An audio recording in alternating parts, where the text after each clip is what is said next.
Hello, everybody. Welcome to this week's episode of the Street Smart Millionaire. I've had a crazy week. I was in Seattle. I got there on a Sunday night, did a party with about 30 members. Then I had a 350 realtor show. Then I had a luncheon with 30 loan reps. Then I had a 150 realtor show. Then I had a dinner party where I was invited to with about 25 people. Then I went to another party for another mortgage company with about 30 people. Then I did a show on Tuesday morning with about 40. Then I flew home, got in at 10 o'clock Tuesday night, worked all week. Crazy week. I'm working really hard. Really good week in the stock market. I made a lot of money last week in the stock market. It was a really, really good week. A lot of my stocks went up. Surprised that Apple went up so much, but I'm happy. I had trimmed a little of my Apple a week ago. I had trimmed about 5% of my position. Thank God I didn't sell it all because Apple went from 225 to 242. Really good week for Apple. I think that you got to be in the game to win the game. That's real estate, business, and stock market. So, I spent a lot of time coaching a lot of salespeople, and I ran into a lot of people that asked me some key ingredients to be successful. And I was thinking about it on the plane. And I think the three things to be really successful in sales. Number one, you got to have a really big vision. I think no vision, no work, no growth. You got to have a really big vision. Like I have about 335 clients who pay me 40 grand, and my vision is to get to 400 clients. And last year I had 160 of my clients made $1 million. My vision is to have all 400 of my clients netting $1 million. So that's my vision. 400 clients, all netting $1 million. I have my new subscription that started this week that already a bunch of people have joined my core club, which is my lender and realtor training subscription for $99 a month. You can go online and it has everything I do, everything I teach. I've had great opening week on that. Lots of people joining my subscription. And I think that number one, to be successful in sales, you got to have a really big vision. Number two, you got to have a clear list of who you want to get business from. Like in the mortgage business, we chase realtors. So you got to know what realtors you're chasing. Like I'll give you an example. In the mortgage business, the perfect client is anywhere from 4 to 30 million, and they actually sell the house. So you got to identify who are the perfect realtors, and you got to ask them. Like I coach a lot of realtors, and the realtor perfect client is a homeowner that wants a bigger house. That's the perfect client. They own a house and they want a bigger house. That's the perfect client. So I think you have to, number two, identify the perfect client. I think that's very important that you identify and attack the perfect client. And number three, I think you got to have somebody holding you accountable. I think if you're in sales, hire a sales coach. If you're in business, hire a business coach. If you want to be fit, hire a personal trainer. If you're a crazy Looney Tune in the head like I am, get a therapist. I think that I will tell you this. I have several mantras in my life. One of my mantras is out of The Art of War. When I am weak, I act strong, they act weak. So even though I'm normally pretty insecure and not very confident in myself, I normally act pretty strong. I think that's something that we can all do a little better job of. So I'm really confident in the mortgage coaching business, the real estate coaching business. I'm really confident in the stock market. I've been married 22 years. I think I'm a pretty good husband. I work really hard to put my wife on a pedestal, do my chores, show up when I'm supposed to be home, go on a date every week, trying to put her needs first. So these are things that I've been taught through the years to be a good husband that I work hard of.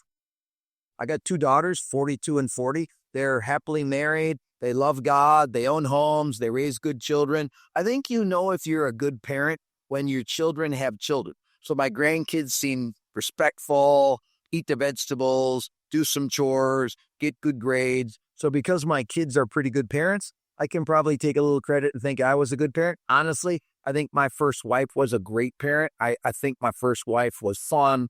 She was engaged. She was a good teacher. She was a good friend. I think my first wife was a fabulous mom, and I think that's why my kids turned out great. I probably had a little hand in it, a little discipline, a little structure. So I think the first thing, you got to have a clear vision of what you want to be when you grow up. What are you trying to build? Number two, you got to identify the perfect client. You got to attack the perfect client. And number three, I think you need some type of coach. So that's what I think. I coach a financial planner, and I'm going to have Jeff on the podcast in a couple weeks. He's number 10 in the nation. I've been with him for 18 years. I've been his professional coach where he's paid me 40 grand a year for 15 years. He's number 10 in the nation. He's got 4 billion under management. 4 billion under management. 4 billion. Just so you know, he has 60 clients that have over 50 million invested with him. That's over 3 billion just from 60 clients. So he built his business the old-fashioned way.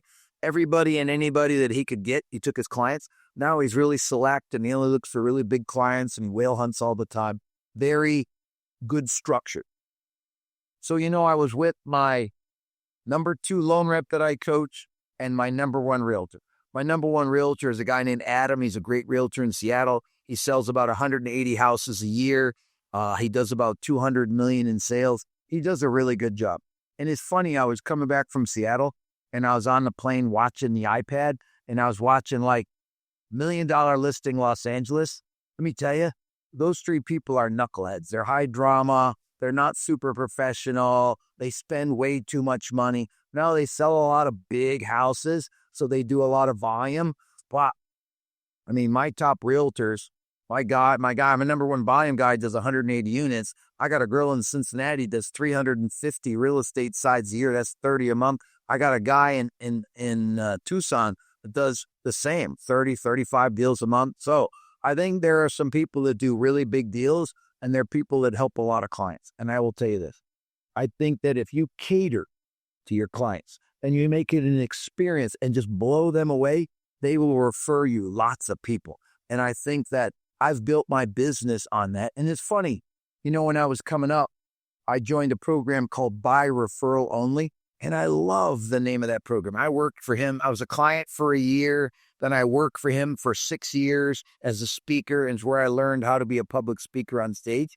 And we would have like 300 to 800 people, 18 shows a year, and we would teach them how to build a business, and they would buy our cassettes, and they would get our cassettes in the mail. And it was kind of the beginning of my public speaking career, where I learned how to work an audience, and he was great in front of an audience. But that name, By Referral Only, I love the concept that the only clients I get are referred to me from other clients that I've already taken care of.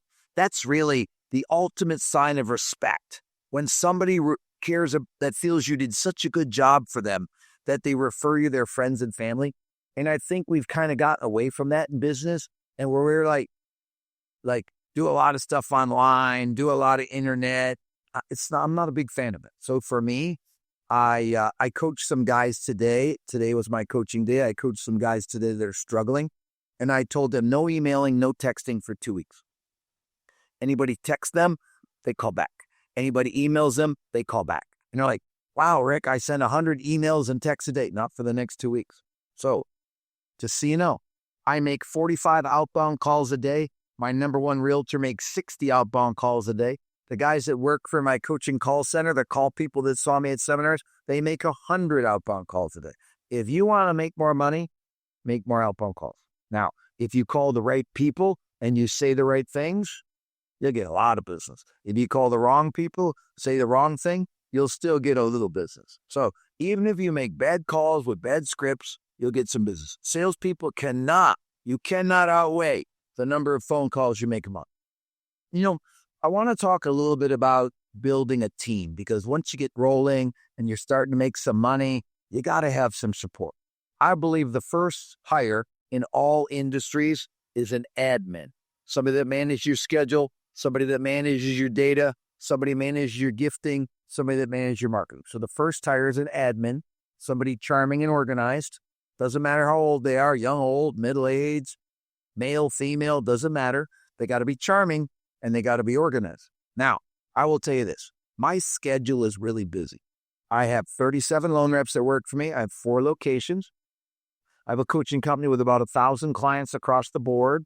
I consult to 4 or 5 really, really wealthy people. I run a pretty big stock portfolio, and I do a lot of things, and my schedule is really, really tight.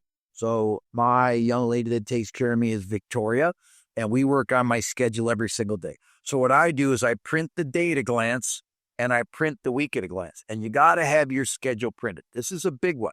If your schedule is in the phone, you will not have great time management. Imagine my schedule is printed right in front of me every single day. What I'm doing that day Who I'm talking to and what I'm doing is printed, and my week at a glance. I see exactly what I'm doing the week at a glance. So we have a day at a glance, we have a week at a glance, we have a month at a glance, we have a quarter in advance, and we have a year in advance. I have all my schedules scheduled out. Where I'm traveling, what talks I'm doing, who I'm talking for. So I think your schedule as you get bigger has to get tighter on what you're doing. So you need a full-time person that manages your schedule. Now, for me, today she gave me a list of 30 clients that I had to call and say hello. 2 different coaches, students. Each one of my coaches coaches 12 people. So I called 2 coaches, students today, said hello, asked how they're doing, gave a little coaching. They love it. So I think it's very, very, very important that you have somebody that manages your lists of who you're supposed to call. Now, gifting. I have 160 VIPs. This would be 37 loan reps, 35 coaches, some friends, and some family. And I want to make sure that I acknowledge their birthday. So we send a thoughtful birthday present between $25 and $50 for each person on their birthday. I give them a handwritten birthday card, and I call them the morning of their birthday. Yes, it's a lot of cards. It's a lot of gifts. It's a lot of, calls, cards, and gifts. I spent about $32,000 last year on my birthday program and on my anniversary program. So I acknowledge all these 160 people's birthday. I acknowledge them on their wedding anniversary with a gift and a card. Now, we try to do things that are thoughtful. Let me give you an example. I have 2 Blazers, a 70 and a 71 in my car collection, and one is orange and one is blue. And somebody sent me an orange Blazer keychain and a blue Blazer keychain. I thought that was so thoughtful. I ran right into the garage, put the keys to those hot rods. Like, I have so many cars. I have about 22 hot rods. So I have a lot of old cars. It's one of my, it's fun off. I end up with these collections. So let me tell you, I started off making a lot of money, and one of my first bosses bought me a watch when I made $1 million. So every year I've made $1 million, I bought myself a watch. So I have 29 watches, so I have a watch collection. So early on, a boss gave me a Mont Blanc pen, and he said, if you're going to sign big contracts, you need a good pen. So for, 35 years, I've been carrying a Mont Blanc pen, and I've only replaced this pen one time when I smashed it. That broke it. But I've been carrying the same pen for 35 years. I literally get all my shirts made, and I have to have them made with a pocket in them. Like, if you buy a shirt at the store, they don't have a pocket in them to carry my pen, just out of every contract for coaching, every contract for mortgage is a big contract that somebody is signing. I want to take the visual mentality that we use a really fancy pen to sign a big contract. So I think that little things like that matter. So then I started collecting pens, and people would buy me pens. So I got a box full of fancy pens. I got 2 boxes full of watches. I love hot rods, and I've always loved hot rods. So I go to a couple auctions a year, and I buy some hot rods. I'm going to an auction next Friday in Greensboro, North Carolina, called the GAA auction. And there's 2 trucks I want to buy. There's a 1986 F-350 farm truck that I'd love to have. And there's a 1966 Chevrolet pickup truck that's put on an Escalade foundation. So I think that's really cool. So I may not buy them, but I may buy them if I can get the right price. So I love cars. I got a big man cave, about 10,000 square feet that has cars in it. So watches, pens, cars. Now that I live on a farm, I started collecting pen knives. So instantly people have been buying me little pocket knives, and I have 8 pocket knives. So I think that you go through different collections. So I have a watch collection, a car collection, a pen collection, and now a pocket knife collection. So I think that's, I think collecting things is kind of references what's important to you. So the pens represent signing big contracts. The watches represent every year I made $1 million, and I made $1 million 29 years ago, which is honestly, it's a big accomplishment. My biggest accomplishment is that I've given $1 million to charity every year, 5 years in a row. That's one of my biggest accomplishments. That I've created 767 real millionaires.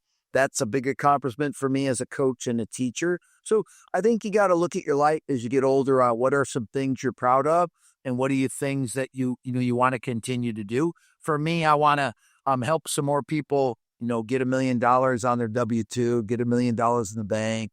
Those are things I want to accomplish. My grandkids are between 5 and 11. I really want to teach them how to drive because I really like cars. So I'm excited to be able to teach them to drive, help them get their first cars when they're 16 or 17. Both my daughters went to college. I didn't go to college. I dropped out of high school. So I'd really like to see all my grandkids go to college. That's something I'm proud of, that my daughters got college educations. So there's things in life as you get older that you change, that you want to work on. But I will tell you this, I'm very serious about my business. I'm very serious about being a coach, being a mortgage man, and being an investor in the stock market. Over the last 3 or 4 weeks, I've made some good plays in the stock market. I got out some things that didn't do well. I've got into some new things. A really good stock that I bought, that I kind of got into in December. I bought a stock called Oklo, and I've been buying more of it every week. And it's a nuclear energy company, and it's done really well. I bought it at $20 and it's $54 today. So that was a really good play. Something I did really bad on. I own AMD. I figured if NVIDIA is the best, I do own a lot of NVIDIA. I do have a lot of NVIDIA. So I figured I'd buy AMD because it's the second biggest chip maker, but it hasn't done well. It's been kind of a dog. I will tell you about energy and healthcare in the last 30 days. I don't know if you should. It's something that I bought. I think energy is going to do really well in the next couple of years. I think healthcare is due to do well. It's been doing bad in a couple of years. I don't think small companies are going to do well. I watch a lot of people on TV that say small caps are going to do really well. I don't really think they will, because I think the interest rates are going to stay high because the economy is doing well. And when there's a good economy, there's no reason to drop the rates. And small companies tend to need to borrow a lot of money. So they normally do better when the rates come down. So I think blue chip stocks, I think energy stocks, healthcare stocks. I love AI. I love cybersecurity. I own both CrowdStrike and Palo Alto Network. I think they're the two best cybersecurity companies. I used to own Palantir. I bought it, made a lot of money on it, and sold it. It was one of my trades. So I look at the stock market two ways. I look at buy and holds, and I look at trades, stuff that I can get in, make some money, and get out of. So here's my philosophy around investing.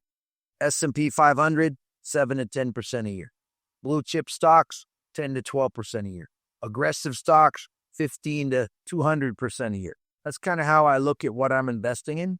I try to have about half of my money in the S&P 500. I have about 10% in the Invesco QQQ. I have 10% in 4 really good stocks like Apple, Amazon, Microsoft, NVIDIA. I have some other stocks that I like that I would have, like CrowdStrike, Palo Alto, Costco, Boeing. Those are stocks I like. And then I would have some aggressive stocks that I think could go up really hard. So here's what I'll tell you. Who's talking to you matters about what matters. So if you want to learn about sales, I'm a really good salesman. If you want to learn about investing, I'm a pretty good investor. I try to give you things that I'm an expert at. I watch a lot of people on TV get a lot of opinions, and I look them up online, and they don't have a lot of money. And if you don't have a lot of money, you shouldn't be teaching about money. If you don't make a lot of sales every single month and every single year, you probably shouldn't be talking about sales. If your life is a disaster, you probably shouldn't talk about balance. If you notice, I talk more about business than I talk about balance. I'm probably a better businessman than I am person, but I'm working on it. I'm working on being a better person, being kinder, being a better listener, being more sympathetic. So we talked about a lot today. Next week, I'm going to interview somebody. So I hope you look forward to it. Just so you know, we're getting about 8,000 people a week watching the podcast. I hope you're learning a lot. I hope you appreciate it. That's all I got for you today. Go out there and be all you can be. Rick Ruby, Street Smart Millionaire, out.